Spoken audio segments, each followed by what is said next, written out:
This is Kristen from MidLoveCrisis.com, and today's blog post is entitled, Why I Don't Care About Michelle Obama's Dress or Who Wore It Better. My stomach was in knots Tuesday night as I watched the election results unfold. I had friends who worked at the polls, canvassed neighborhoods, used social media to remind people to vote, stood in line for hours, and stayed up way beyond their bedtimes to hear the concession and victory speeches. So imagine my dismay when I woke up on Wednesday, turned on my computer, and the first article that popped up was a piece about how Michelle Obama wore the same dress 3 times in public.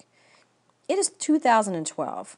We should be way beyond women in positions of power being reduced to hairstyles, suits, dresses, and stilettos. I've reached a point in my life where I have no desire to hear how much someone spent on their election wardrobe, how much they paid for a dress, or what brand of nail polish they have on their fingernails. Imagine the backlash that would occur if instead of covering what congressional bill a male senator is introducing, or how the peace talks at Camp David went, we featured articles on who made their suits and how well their hands were manicured. Yet it seems that as a society, we are okay with treating female political figures in such a manner, regardless of their party affiliation.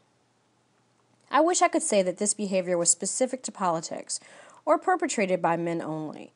The truth is that the same thing happens in magazines, on websites, and on television shows in every part of the country. Unfortunately, a lot of it is written, hosted, or promoted by women. When we click on web pages or read articles dedicated to topics such as who wore it better, we are a part of the problem. When we don't turn away from interviews with actresses who never again wear clothes they are photographed in, we are a part of the problem. Especially when we live in a world where people are literally dying because they don't have enough food to eat, sleep in rooms the size of our bathrooms, or when a young girl's school uniform is the best outfit they own. In a society where it is commonplace for women on television to compare themselves to others, snatch each other's hair, call each other out of their names, or disparage each other, we have to ask ourselves what role we play in how women are treated and portrayed as a whole. When we begin to stand up for other women, media outlets will begin to listen. The world, after all, is all about supply and demand.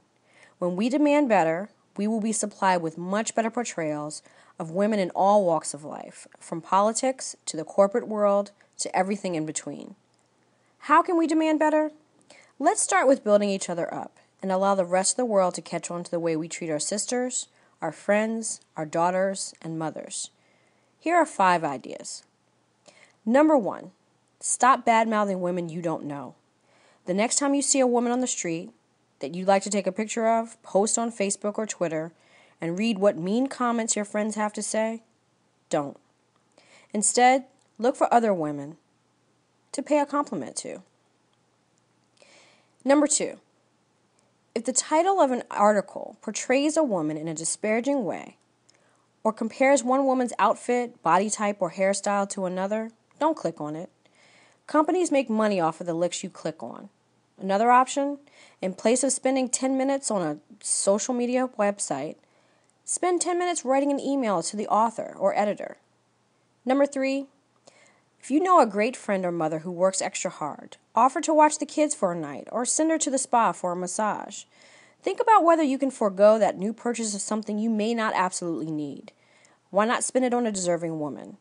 Offer to pay for a textbook or 2 of a student in college. Number 4, have a daughter, goddaughter, or niece. Tell them how proud you are of them and celebrate their talents as often as you can.